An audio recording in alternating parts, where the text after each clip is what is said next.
Pollo Campestre presenta los titulares de Noticiero Hechos Estelar. Los diputados siguen completando su extensa lista de asesores. Esta noche le contamos quiénes figuran en la nómina y los salarios que cobrarán. ¡Queremos trabajar! ¡Queremos trabajar! La alcaldía de Soyapango se suma a la oleada de denuncias por despidos. Los cesados lanzaron advertencias. Hoy es el Día de la Trabajadora Sexual, un sector que avanza en la creación de un anteproyecto de ley para legalizar el oficio más viejo del mundo. Después de años de espera e innumerables casos de víctimas de la contaminación con plomo, en el Cantón Sitio del Niño preparan el retiro de la escoria. En China naufraga un crucero con centenares de turistas. En breve los detalles de esta nueva tragedia.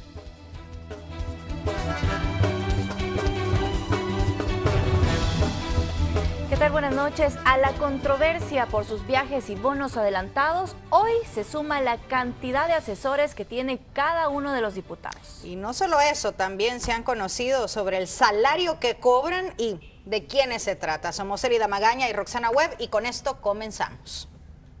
El número de asesores de diputados de la Asamblea Legislativa aumentó a 94, después que el único partido que faltaba reveló su listado. En el Parlamento hay más asesores que legisladores. Ante los insistentes cuestionamientos de la prensa, las fracciones legislativas defendieron a capa y espada las contrataciones con salarios de hasta $4,000 mensuales. Muchos de ellos son ex candidatos, otros cuotas partidarias e incluso familiares de diputados. Igual uno le puede decir cuántos asesores hay en el gobierno, en cada cartera de Estado, cuánto ganan, cuáles son sus credenciales, cuánto viajan. Entre más especializada es la materia que se trate, realmente el costo es más alto. Cada coordinador de grupo parlamentario es el que establece, entiendo yo, el salario de estos asesores. Cada instituto político contrata a discreción y distribuye un presupuesto asignado. De ahí que la plantilla de asesores por fracción sea la siguiente. Junta directiva 11 asesores, FMLN 29, Gana 17, Arena 15, PCN 12 y PDC 10 asesores, un total de 94. Uno de los casos que más se ha cuestionado es el del PDC, que tiene 10 asesores, pero solamente un diputado. A juicio de este instituto, se debe analizar las múltiples ocupaciones de un solo parlamentario en varias comisiones. De hecho, el diputado suplente del PDC aparece en la lista de asesores con un salario de $2,310 mensuales. Ha requerido tener 10 asesores precisamente porque solo tenemos un diputado y se necesita tener conocimiento de todas las áreas. Nosotros cuando vamos a opinar a la plenaria tenemos que saber de todos los temas, ¿no? Pero se ha preguntado cuánto gasta mensualmente la Asamblea Legislativa en el pago de su larga lista de asesores. En Noticiero Hechos hicimos un cálculo tomando como base la información publicada y estos son los resultados. Junta directiva gasta mensualmente $21,200, el FMLN 59,992.37, Gana 14,350, Arena $41,750, PCN 21,247.30 centavos y PDC $11,387.60. El gasto mensual de la Asamblea es de $169,927.27 centavos de dólar. En el caso del PCN, en la lista de 12 asesores aparece el exdiputado Ciro Cruz Cepeda, que también fue presidente de la Asamblea Legislativa, pero el jefe de fracción asegura que la información brindada es inexacta y que Cepeda fue contratado por el expresidente de la Asamblea, Sigfrido Reyes, quien lo tenía como uno de sus asesores. No es un salario que nosotros le hemos puesto, lo puso la presidencia de la Asamblea Legislativa en el periodo pasado, o sea, no es del grupo parlamentario. él es asignado por la presidencia de la Asamblea Legislativa. El listado de asesores divulgado por la Asamblea corresponde a las fracciones partidarias y junta directiva. A ese número habría que sumarle otro listado mucho mayor, de gente que trabaja en el área técnica y como analistas. La cifra fácilmente supera los 300 asesores legislativos. Con imágenes de Eber Ábalos, Raúl Hernández, Noticiero Hechos. Y el tema de los asesores es polémico por el número, pero también por el salario que devengan. Cada partido distribuye su presupuesto a discreción.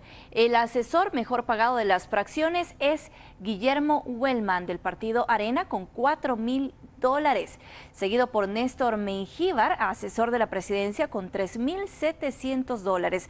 Rolando Alvarenga del partido Arena con $3,500.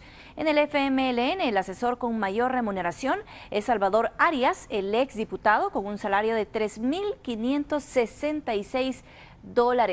En el PCN, Manuel Rodríguez, quien además es el secretario general de este instituto, devenga un salario legislativo de $3,500. En el PDC, Arnoldo Marín, quien además es diputado suplente, devenga $2,310. En el partido Gana, quien tiene mejor salario es Santos Álvarez con $1,850. ¿Y qué piensa usted de que los diputados tengan 94 asesores? Esa es la pregunta que publicamos en nuestro muro de Facebook y estas son algunas de las respuestas que tenemos. Gracias desde ya por haber compartido más de 16 veces de esta pregunta y también de compartir con nosotros de sus opiniones. Estamos hablando de más de 500 comentarios. Por ejemplo, Raúl Milla dice una simple estafa para robar más y poner a sus familias a vivir a costillas del pueblo. Si quieren asesoría, que salga de su propio sueldo. Ya no más viáticos ni privilegios para los que no trabajan. Miguel Ayala dice, son incapaces de pensar, es la otra opinión que tenemos también ahí en pantalla. Igual John Burke dice, asesores para robar al pueblo. Carla Pacheco, su opinión es qué mal tanta necesidad que hay en el país y ellos gastando los recursos en asesores. Mientras tanto, Antonio Díaz, que la derecha y que la izquierda para robarle al pueblo, en eso sí se ponen de acuerdo. Alexandra Martínez dice que no tienen la suficiente capacidad para desempeñar bien su labor y lo peor es que aún así algunos, si no la mayoría, dejan muchísimo que desear en su trabajo. Algunas de las opiniones, les digo, más de 500 comentarios los que hemos encontrado acá a través de nuestra página en Facebook. Y siempre en temas relacionados con los diputados, en la Asamblea Legislativa ahí se creó una subcomisión para iniciar el proceso de selección de magistrados a la Corte Suprema de Justicia que deben ser electos a más tardar a finales de este mes. Con 30 candidatos en mano entregados por la Federación de Abogados y el Consejo Nacional de la Judicatura, los diputados inician el análisis de los prospectos para elegir magistrados de la Corte Suprema de Justicia. Representante de la subcomisión que va a hacer todas las entrevistas, el análisis y documentación que necesita o que requiere la comisión para cada magistrado y esperamos que la otra semana ya empiecen den inicio al proceso de selección. Te dan un cuadro con el nombre, con el sector postulante y la rama jurídica a la que se ha especializado ese abogado. Tenemos 30 candidatos. La comisión política, después que la subcomisión termine el proceso de preselección, someterá al pleno la definición. Al menos se espera que el criterio sea el de idoneidad al cargo. Tiene que ser una persona imparcial, honesta y que no responda más que al país. Los magistrados serán electos para la sala de lo penal, de lo civil y de lo contencioso administrativo. Los diputados tienen todo este mes de junio para poder elegir a los 5 magistrados propietarios y 5 suplentes de la Corte Suprema de Justicia, pero también deberán elegir al presidente de este órgano judicial. Con imágenes de Gonzalo Tejada, Luis Alberto López, Noticiero Hechos. Y ahora vamos a cambiar de tema para contarle que continúan los conflictos en alcaldías municipales por despidos. Esta vez decenas de personas que por años laboraron en diferentes áreas de la comuna de Soyapango anunciaron, o más bien ellos denuncian, que sus plazas han sido suprimidas. El periodista Julio Guevara conversó con los afectados.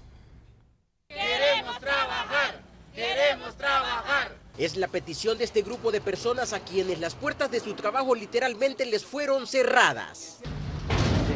Ellos eran empleados de la alcaldía de Soyapango. Ahora denuncian que fueron despedidos sin razones justificadas. Nos dijo el jefe que hasta aquí llegamos y nosotros pedíamos un acuerdo del consejo, que nosotros por eso hemos venido a esta alcaldía con un acuerdo, y él dijo que solo era administrativo. Nosotros creemos como empleados de que necesitamos nuestro trabajo, porque detrás de nosotros hay niños, hay esposas, hay muchos hijos. Aseguran que 30 personas fueron cesadas de sus puestos laborales. Sí, es que se está buscando la vía legal. Sí. Conocer la versión del alcalde Miguel Arévalo fue imposible. Sin embargo, uno de sus empleados cercanos aseguró que la medida obedece a problemas financieros de la comuna. Eran contratos que vencieron. Y claro, la cuestión es de que la situación ahorita económica que dejaron la municipalidad es bien crítica, ¿verdad? Como para decir que los van a volver a contratar. Quienes se unen a los reclamos son los concejales que representan al partido Arena. Gracias, igual. Apoyan a los ahora desempleados, porque según ellos el jefe edilicio tomó la decisión de arrebatarles sus puestos de trabajo, sin antes debatir el tema en el Consejo Municipal. No, de hecho ha sido una contradicción, porque el mensaje permanente del señor alcalde ha sido siempre que él no va a realizar ningún despido. Y de una manera sesgada o digamos maliciosa se han venido dando algunos despidos. El caso ya está en la Procuraduría de Derechos Humanos. Estas personas aseguran que no quitarán el dedo de renglón, piden reinstalo o una indemnización con base a ley. De lo contrario advierten fuertes protestas o incluso ocupar la alcaldía municipal. Con imágenes de Gonzalo Tejada, Julio Guevara, Noticiero Hechos. Y tras los señalamientos de despidos en la alcaldía de Santa Ana, está por definirse si para las 190 personas que finalizaron su contrato habrá recontratación o si las plazas serán congeladas. Aparentemente los afectados no están solos en sus demandas, aunque las autoridades de la alcaldía sostienen que les ampara la ley. La ministra de Trabajo ha advertido a los alcaldes que no deben violar la legislación laboral y se pone a disposición de los despidos. En otros temas, las gremiales de maestros dieron un balance del primer año de gestión del presidente Salvador Sánchez Serén. Como mayor problema que enfrentan, destacaron la inseguridad. Lejos de reducirse, la inseguridad se ha agudizado en el sistema educativo. Son muchos los maestros y estudiantes que han muerto en los primeros 5 meses del año. También las extorsiones y amenazas han aumentado. Los docentes resienten la falta de atención de las autoridades. 9 compañeros maestros asesinados en tan solo lo que va del año 2015 y alrededor de 27 estudiantes asesinados y asesinadas. Esto es muy preocupante y lo más preocupante que nosotros vemos como intergremial de la educación es que el Ministerio de Educación guarda silencio. En total, el año pasado fueron asesinados 38 estudiantes, mientras en lo que va de 2015, la cifra ya sobrepasó la mitad de esa cantidad. El aumento de la violencia es a todo nivel. Denuncian que alumnos con nexos en estructuras delictivas están obligando a maestros a promover notas a cambio de no arremeter contra ellos. Los pandilleros o supuestos pandilleros amenazan a los maestros con asesinarles si no acceden a las peticiones de extorsión, como es el caso de 4 centros educativos en el departamento de Santa Ana, específicamente en el municipio de Huachapán. Lo que ocurre es que los directores y directoras departamentales se reúnen con los maestros y maestras que han sido víctimas de estos hechos delincuenciales y les piden que si denuncian ante las instancias correspondientes podrían sufrir descuentos y hasta despido. Cada vez más los centros escolares se vuelven inseguros y en un intento por controlar el problema dijeron que están afectando las actividades académicas. Piden al gobierno y padres de familia unir esfuerzos. Hacemos tarea policíaca. Al interior de los centros escolares nosotros estamos haciendo revisiones, decomisando droga, decomisando otro tipo de objetos prohibidos dentro de los centros educativos, cuando esta es tarea de la seguridad pública. Estamos tratando de educar jóvenes, ¿verdad?, cuando esta es tarea de los padres de familia. Lo que necesitamos es entrar a discutir a fondo este problema, como otros, dedicarle un poquito más de tiempo e involucrar a todos los sectores que tienen que involucrarse. Debido a la inseguridad, la deserción escolar este año ha sido del 6%. Con imágenes de Ricardo Tobar, Claudia Cuchco, Noticiero Hechos. Autoridades se preparan para el retiro de la escoria de la ex fábrica Baterías de El Salvador. En minutos, los detalles.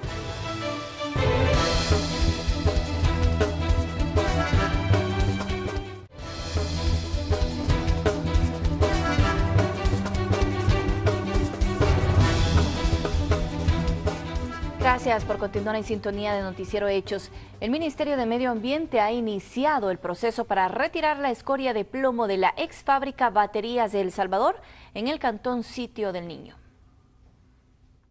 Técnicos locales y de la Agencia de Protección Ambiental de los Estados Unidos, acompañados de la ministra Lina Paul, recorrieron las instalaciones de la ex fábrica Baterías de El Salvador. Brindan asesoramiento para elaborar el plan de retiro de ceniza y escoria con plomo que por años ha permanecido en la zona. De esta forma, Medio Ambiente atiende el fallo de la Sala de lo Constitucional, que nos mandata a entregar un plan de trabajo para el retiro de la escoria de la ex fábrica Baterías de El Salvador. Nosotros elaboramos este plan de trabajo, tenemos más o menos todavía un mes para entregarlo a la Corte Suprema de Justicia, pero hemos querido traer a los especialistas en este ramo para que nos ayuden a verificar si todo está en regla, si el plan de trabajo contiene todos los elementos para asegurarnos de hacer un buen proceso. La titular aclaró que será un proceso lento y afirmó que buscarán que no sea la población quien pague el retiro de más de 40,000 toneladas métricas de material contaminante, ya que se requiere de millones de dólares. Lo de San Luis Talpa nos costó casi $500,000 y fueron aproximadamente 70 toneladas de tóxicos. Aquí estamos hablando de más de 300 toneladas de escoria y casi 40,000 toneladas de material que está contaminado y que va a tener que ser retirado de este lugar. O sea, no hay absolutamente ninguna comparación.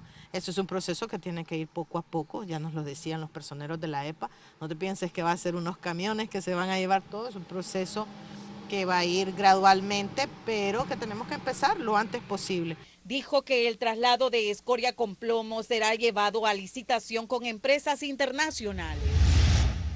Tiene que hacer, como siempre, una licitación para evaluar las distintas empresas, porque no solo hay una, hay varias empresas en el mundo que hacen este tipo de retiro. La EPA nos ofrece siempre un listado de las empresas que pueden hacerlo bajo condiciones ambientalmente sustentables y de manera adecuada.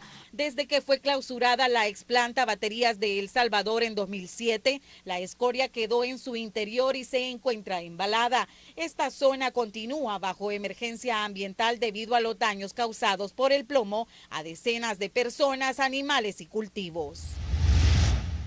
Retirar la ceniza y escoria de la ex fábrica Baterías de El Salvador no será cuestión de corto plazo, pero sí es necesario. La ministra Lina Paul confirmó que el año pasado se registró un nuevo caso de contaminación en el cantón Sitio del Niño. Con imágenes de Ricardo Tobar, Claudia Cuchco, Noticiero Hechos. El Servicio Nacional de Estudios Territoriales pronosticaba lluvias para las próximas horas y ya podemos ver en la pantalla este gráfico precisamente del SNET en el que se muestra algunos de los puntos del país a donde ya se están registrando las precipitaciones, Elida. Así es, sobre todo en la zona del oriente, es lo que vemos en San Miguel. Ahí se registran ya algunas lluvias y bueno, lo que falta para las próximas horas. Y como ya se venía diciendo, el país sigue influenciado bajo la influencia de la primera onda tropical, por lo que Protección Civil ha emitido un aviso. Y justamente para conocer las condiciones climáticas que nos esperan en las próximas horas, nos vamos a enlazar en este momento con Saúl de la O. Él es meteorólogo de turno del SNET. Un gusto saludarle, Saúl. Adelante, buenas noches. Hoy estamos esperando acumulación de humedad en sectores volcánicos y montañosos del país debido al desplazamiento de una onda tropical que se extiende desde la isla de Roatán hasta la Florida. Esta onda se está moviendo muy lentamente hacia Guatemala, por lo que permite la acumulación de humedad, y en horas de la madrugada vamos a tener precipitaciones más que todo en sectores costeros. Las temperaturas se van a mantener un poco frescas durante la noche y para mañana esperamos temperaturas ligeramente cálidas, sobre todo en la zona oriental, cerca de los 38 grados, y en los valles interiores cerca de los 31 o 33 grados centígrados. Estas son las condiciones atmosféricas para hoy y para mañana.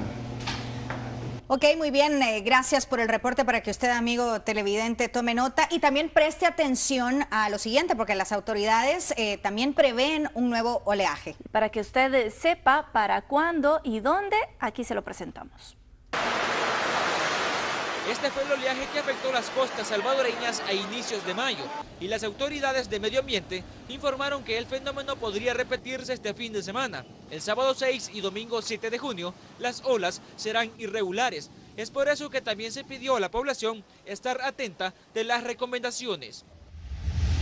Esperamos tener olas de 2.4 metros, altura significativa en el Puerto de la Libertad, que es donde las alturas son máximas, y velocidades de hasta 50 kilómetros por hora.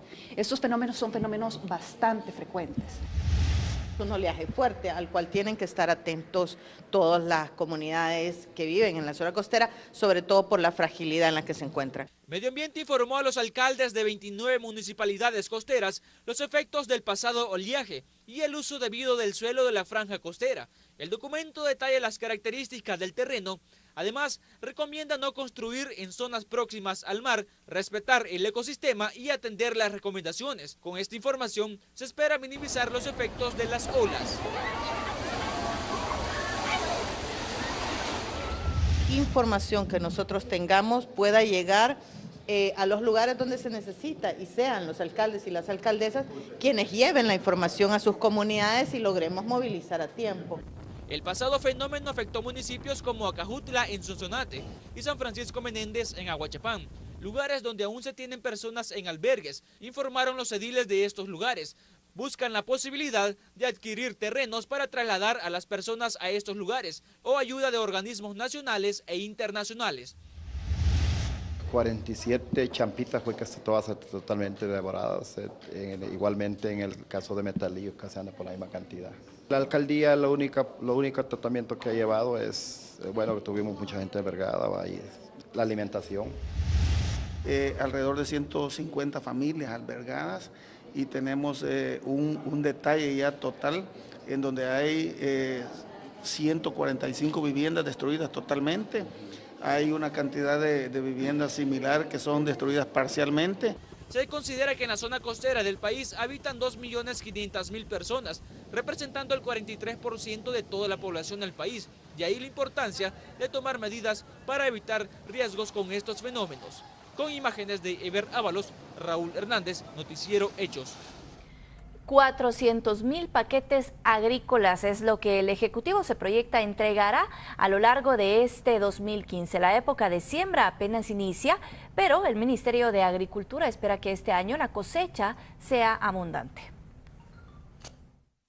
Que si la situación de clima no nos afecta, nosotros esperaríamos no menos de 20 millones de quintales de maíz. Estaremos entregando este año 200.000 paquetes de semilla de frijol. Con ello esperaríamos no menos de 2.5 millones de quintales de frijol, tanto maíz como frijol, lo suficiente como para poder cubrir también la demanda y el consumo nacional. Y la Organización de Naciones Unidas para la Alimentación y la Agricultura y autoridades salvadoreñas presentaron un informe justamente sobre la seguridad alimentaria en la región y los avances en el país. La desnutrición a lo largo de los años se ha venido reduciendo a paso lento y ocupa hoy por hoy uno de los primeros puntos en la lista de prioridades en los gobiernos a nivel de Latinoamérica. En El Salvador, por ejemplo, cerca de 700.000 personas, en su mayoría niños, sufren de hambre, pues no llenan el cuadro básico energético de supervivencia, según las estadísticas de la Organización de las Naciones Unidas para la Alimentación y Agricultura, FAO. En el año 2000, que se establecieron los Objetivos de Desarrollo del Milenio, inició con el 16.2%, ¿verdad? Eso significaba que eran prácticamente más de 1 millón de personas en esa situación en el país. Pese a la reducción de 4 puntos porcentuales desde el año 2000 a la fecha, los retos aún son ambiciosos. El gobierno habla de avances gracias a la implementación de los programas sociales como agricultura familiar, alimentación escolar, vaso de leche, entre otros, impulsados desde la gestión del expresidente Funes y que actualmente se mantienen. Nosotros hemos apoyado la siembra de 200.000 manzanas para producir 80.000 quintales de semillas certificadas. Estamos poniendo a disposición a las cooperativas de pescadores y agricultores cerca de 12.9 millones de poslarva de camarón. Estamos poniendo a disposición cerca de 1.1 millones de semillas de ostra. La FAO, por su parte, cataloga como aciertos los programas, pero cuestiona la falta de políticas que garanticen su ejecución permanente, además del poco acuerdo en la Asamblea Legislativa para la ratificación de la enmienda constitucional de la Ley de Soberanía y Seguridad Alimentaria, que tuvo que haberse discutido en la legislación pasada. Que haya un compromiso para que todo esto sea sostenible a través del tiempo, que haya más participación de todos los actores nacionales. A nivel mundial hay 35 millones de personas que sufren de hambre. Latinoamérica y el Caribe es la región que más esfuerzos viene realizando para la lucha de la erradicación de la desnutrición y la subalimentación. Con imágenes de Adalberto Cruz, Alejandra Canales, Noticiero Hechos. Ya inició un proyecto que busca rescatar el río Acelguate y sus afluentes que atraviesan varios municipios de San Salvador. Es un proyecto a largo plazo que busca rescatar las cuencas de los ríos que confluyen en el río Acelguate, que atraviesa varios municipios de San Salvador y relaciona a más de 1,5 millones de sus habitantes. El plan a largo plazo, ¿verdad?, espera dejar este río, que es el más contaminado de El Salvador, transformado en un río limpio, en un río vivo, con paisaje, con disfrute para la comunidad urbana del área metropolitana de San Salvador. Iniciarán con un proyecto piloto en 9 comunidades que harán intervenciones que van desde una investigación, capacitaciones, hasta manejo de desechos sólidos, limpieza y tratamiento de aguas del río. Una inversión inicial de más de $40,000. Es un plan quinquenal que va a durar todo el periodo presidencial y que va enfocado especialmente a reducir la vulnerabilidad que pone en riesgo la vida de muchas personas.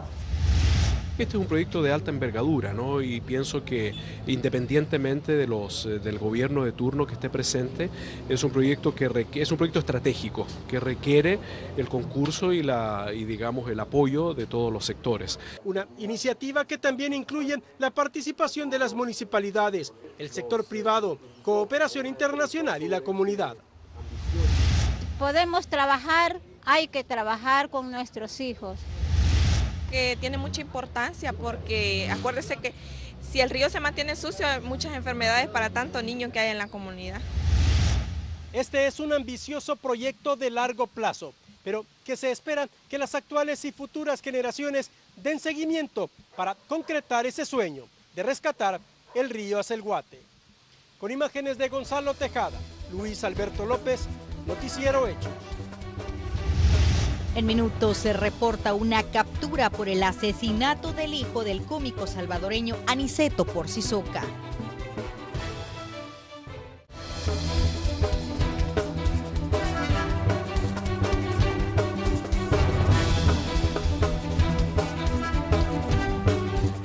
Homicidios reportaron las autoridades en pleno inicio del mes de junio. Una de las víctimas fue Jaime Eduardo Ramos, de 18 años, asesinado de varios disparos en los condominios Venezuela, en la capital. Mientras en la colonia Bosques de la Paz de Ilopango fue asesinado Diego Andrés, de 17 años. En el municipio de Soyapango, en la colonia Florencia, un reconocido pandillero identificado como Carlos Alberto Elías, de 42 años, fue atacado a tiros aparentemente por miembros de su misma pandilla. Otro hecho ocurrió en San Martín. Y en más noticias, la PNC capturó esta madrugada al principal sospechoso del homicidio de Carlos David Álvarez, hijo del cómico Aniceto Porcisoca. Si recordamos, Álvarez fue asesinado el pasado 13 de abril durante un asalto en la ruta 101D. Aparentemente se negó a entregar su teléfono celular a los delincuentes. Se espera que para los próximos días esta persona sea puesta a las órdenes de los juzgados para comenzar el proceso en su contra. Y luego que circularan fotografías en las redes sociales en las que aparecen los veteranos de guerra del FMLN histórico reunidos con dirigentes del partido Arena y manchando los buses del Citrams con frases a favor del partido de oposición, los veteranos se manifestaron para denunciar que son víctimas de un boicot mediático. Ellos niegan estar al servicio del partido Arena y reiteran que sus luchas son libres y justas. A la Fiscalía y a la querella le quedan pocas horas para cumplir con los requerimientos solicitados por el juicio que tiene en sus manos el proceso en contra del expresidente Francisco Flores, acusado de peculado, enriquecimiento ilícito y desobediencia. En la resolución, el juez previene que los dictámenes de acusación presentados el pasado 14 de mayo por la Fiscalía y la querella son deficientes y carentes de ciertos requisitos que deberán subsanar en 3 días hábiles. El plazo vence, por cierto, este miércoles. Señala que en los dictámenes ambas partes refieren a elementos de prueba que no fueron agregados. Tras cumplir con los requerimientos, el juez de séptimo de instrucción programará la fecha para la audiencia preliminar. Y desde hace 39 años se conmemora en 15 países del mundo el Día de la Trabajadora Sexual. La iniciativa nació en Francia el 2 de junio de 1976. Y hoy exigen que se legalice el trabajo más antiguo del mundo. El dólar es el anzuelo que atrae a decenas de mujeres de países vecinos que vienen a ejercer el trabajo más antiguo del mundo. Sin documentos y sin contar con el apoyo de familiares o amigos, se exponen a flagelos de clientes violentos y de autoridades intransigentes. Así lo denuncian representantes de Orquídeas del Mar, la organización fundada hace 10 años por mujeres que buscan legalizar el trabajo sexual. Que hoy por hoy se ha vuelto como el sueño americano chiquito, ¿verdad? Porque aquí se manejan dólares, aunque la gente no ganemos la cantidad que se gana en Estados Unidos, pero como aquí los dólares, a ellas se les multiplican, eso hacen que las mujeres emigren hacia nuestro país. Hace 39 años se conmemora el Día Internacional de la Trabajadora Sexual en 15 países del mundo. Una fecha que para los integrantes de Orquídeas del Mar es la oportunidad de alzar la voz en pro de sus derechos. Reina vende su cuerpo desde los 14 años. Asegura que en un día bueno puede ganar hasta $100 y en un día regular 25. Al mes gana $750, es decir, triplica el salario mínimo vigente. No tengo nada que me acredite que yo tengo un salario. ¿Esa es principalmente su lucha? Sí, esa es una de las luchas de Orquídeas del Mar, que tenemos que se reconozca como un trabajo y que si somos, ¿cómo le quiero decir? Estamos capacitadas para pagar $100 de alquiler, 125 de una vivienda, porque no voy a pagar yo mi propia casa. Su cuerpo es su empresa y su servicio es dar placer. Un oficio que desempeñan en las calles, parques, bares y en lugares insospechados. Se trata de un trabajo clandestino y aunque dan la cara, reconocen que el estigma y la discriminación sigue igual o peor que hace un siglo. Si es reconocido como tal, vamos a tener nuestros derechos, como todas las personas en este país. ¿Y qué es lo que queremos? Seguro social, todas las prestaciones de la ley. Que la mayoría de nuestras compañeras puedan acceder a un préstamo, puedan acceder a tener una vivienda digna, porque hasta el día de hoy pues no se puede. El trabajo sexual no tiene fecha de caducidad. Aseguran que mujeres de entre 50 y hasta 80 años lo ejercen debido a que no cuentan con prestaciones sociales de las que gozan el resto de trabajadores. Es por ello que avanzan en la formulación de un anteproyecto de ley que podría estar listo a finales del año, con el que pedirán a los diputados que se legalice el trabajo sexual en uno de los países más conservadores de la región. En caso de lograrlo, El Salvador sería el segundo país latinoamericano en legalizarlo. Y ahora Ángela Medina nos tiene la información de El Economista de la prensa gráfica.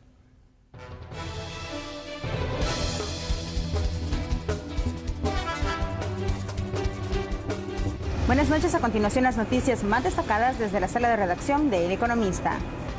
Nicaragua. El presidente del Banco Central aseveró que la apertura de la planta de ganadería de la empresa Subcarne y de otra dedicada a la producción de lácteos del grupo Lala, ambos de capital mexicano y con una inversión global de $165 millones, dinamizarán la economía local. Guatemala. El comisionado presidencial de Competitividad e Inversión, Juan Carlos Páez, reveló que en los primeros 4 meses de este año el país inscribió 18.838 nuevas empresas, lo cual equivale a un aumento del 13% con respecto al mismo periodo de 2014. Estados Unidos. El Senado de California aprobó un plan para elevar el salario mínimo, el cual pasará desde los actuales $9 por hora a los 10 en 2016 y a los $13 en 2017. De acuerdo con la propuesta hecha por un senador demócrata, a partir de ese último año, el salario se ajustará a la inflación. Francia. La Organización para la Cooperación y el Desarrollo Económico señaló que en la respuesta internacional al calentamiento climático, la necesidad de fijar un precio a las emisiones de dióxido de carbono es una urgencia. Los representantes del organismo enfatizaron también en la necesidad de reorientar las inversiones hacia un crecimiento verde con una reglamentación que ayude a incentivarlo. Estas fueron las noticias desde la sala de redacción de El Economista.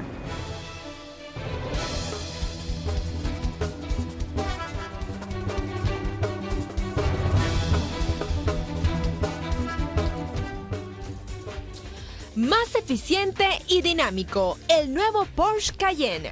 Un diseño más agudo, mayor eficiencia y una gran cantidad de equipamientos de serie. Estas son las principales características del nuevo Porsche Cayenne. Este auto deportivo del segmento de los vehículos utilitarios deportivos, además de contar con 5 asientos y muchos equipamientos de calidad superior, ofrece sobre todo mucho espacio para disfrutar de la conducción.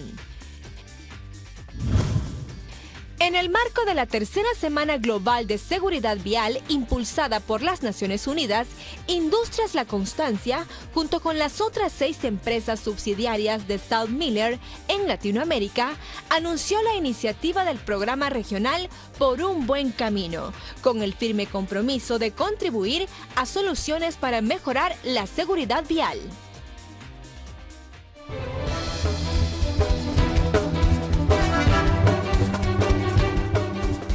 En Estados Unidos, mientras varios decretos presidenciales inmigratorios siguen suspendidos, algunos legisladores piden una reforma migratoria. Lo que ellos argumentan ante el Senado es que es urgente ejecutarla. Alberto Pimienta, de La Voz de América, con los detalles. Un demócrata. Tomamos personas y las educamos en estas universidades extraordinarias, 50 de las 100 más prestigiosas en el mundo, 17 de las 20 más reconocidas en ciencias, y dejamos que muchas de ellas se vayan porque no se pueden quedar aquí.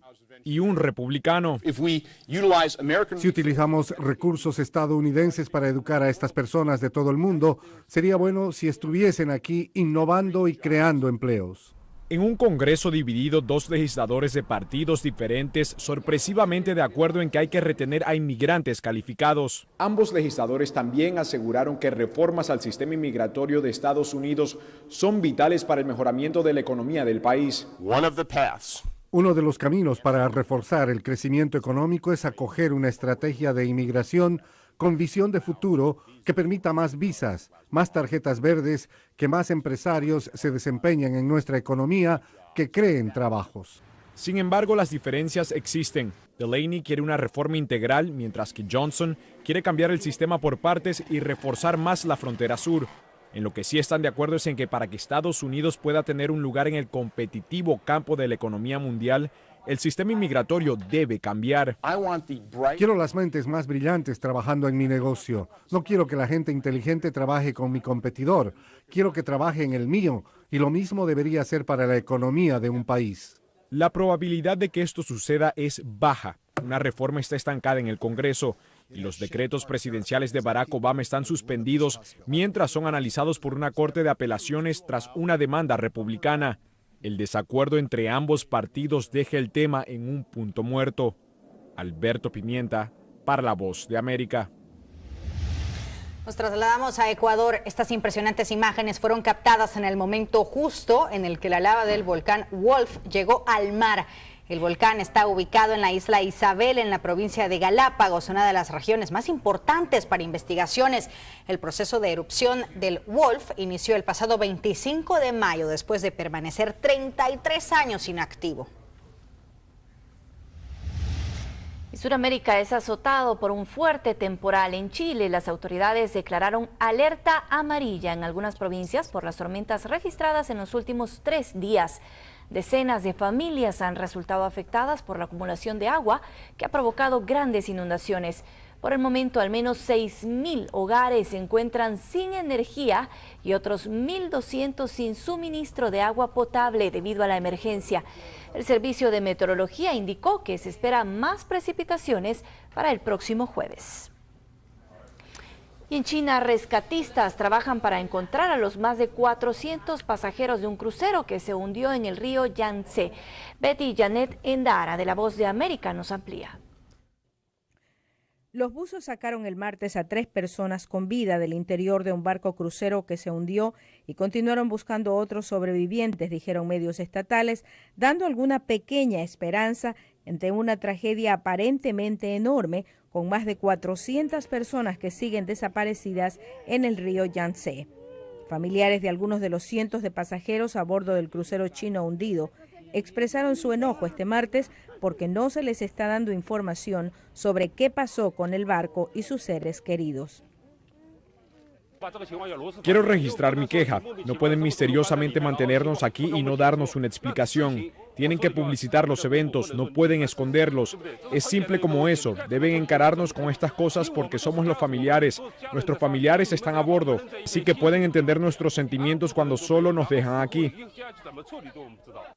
El recuento de los rescatados se situó en 15 y al menos 5 personas murieron después de que el buque se hundió durante una tormenta la noche de lunes con 458 personas a bordo, informó la agencia oficial de noticias Xinhua. El crucero iba de Nanjing a la ciudad suroccidental de Chongqing y muchas de las personas a bordo eran ancianos. Betty Janet Endara para La Voz de América. En el Reino Unido, al menos 4 personas resultaron lesionadas de gravedad luego que un vagón de una montaña rusa con 16 personas impactó contra otro vacío en el parque de diversiones Alton Towers, ubicado en la zona norte de Inglaterra. Equipos de rescate llegaron rápidamente a auxiliar a las víctimas. El parque de diversiones fue cerrado temporalmente mientras las autoridades realizan las investigaciones de este incidente. Y en Guatemala, el secretario general de la presidencia, Gustavo Martínez Luna, renunció a su cargo. El exfuncionario, quien también es yerno del presidente Otto Pérez Molina, afirmó que su salida se debe a la coyuntura que vive el país, además al desgaste que ha tenido el gobierno en los últimos días y por las recientes acusaciones de corrupción que ha recibido en su contra. Martínez se suma a la lista de hombres de confianza del presidente Pérez Molina en abandonar el gobierno. Es momento de hacer una nueva pausa comercial. Regresamos.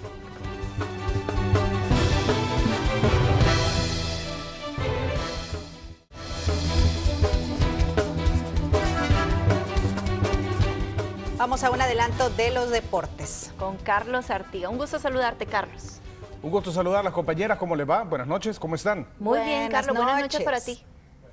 Sí, y contentos porque vamos avanzando en la semana, una semana que deportivamente hablando es muy importante porque se viene un partido para la selección el viernes contra Chile, ya están instalados ahí, de hecho los jugadores, también hay final de Champions League, pero saben, este día la agenda deportiva se ha movido alrededor de la FIFA, nuevamente como sucedió la semana pasada, por el tema de la renuncia de Josep Blatter, una renuncia que no producirá efectos de inmediato, si bien es cierto se ha comprometido a dejar el puesto, pero habrá que esperar hasta que se realice un congreso extraordinario donde se nombre a su sustituto. Vamos a su sucesor, vamos a platicar de eso en un programa especial, pero también tendremos tiempo de platicar rápidamente de selección nacional que, pues bueno, como les decía, ya está en Chile, caímos ante Honduras, veremos cómo nos va contra los chilenos, que no tendrán algunas figuras importantes como el portero Claudio Bravo, como Arturo Vidal. De todos he sabido que ellos estarán jugando Liga de Campeones, la final, con sus respectivos equipos.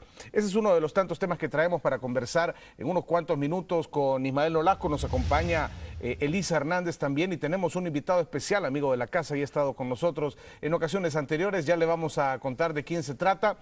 Se sigue también a la espera de esa confirmación oficial de quién es el nuevo director técnico de los emplumados del Club Deportivo Águila, pero sin duda, compañeras y amigos televidentes, el tema principal en nuestro programa será la renuncia de Joseph Blatter, por eso les invitamos a que se queden con nosotros, sigan con Noticiero Hechos y a las 9 viene Pizarrón Deportivo. Pausa, regresamos.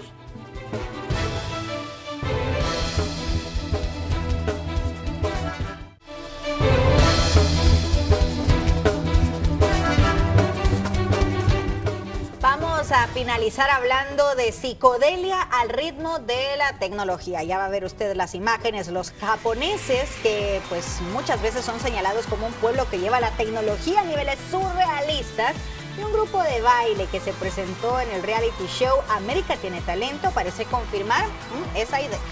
Se trata de un grupo de baile japonés integrado por 5 danzantes que mezclan de forma impresionante tecnología, coreografía y sincronía en sus presentaciones.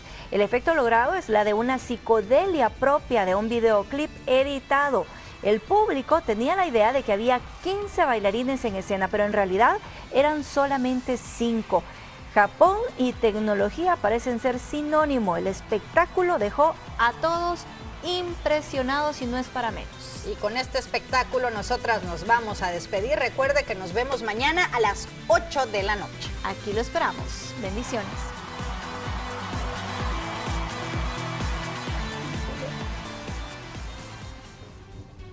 Ahí está.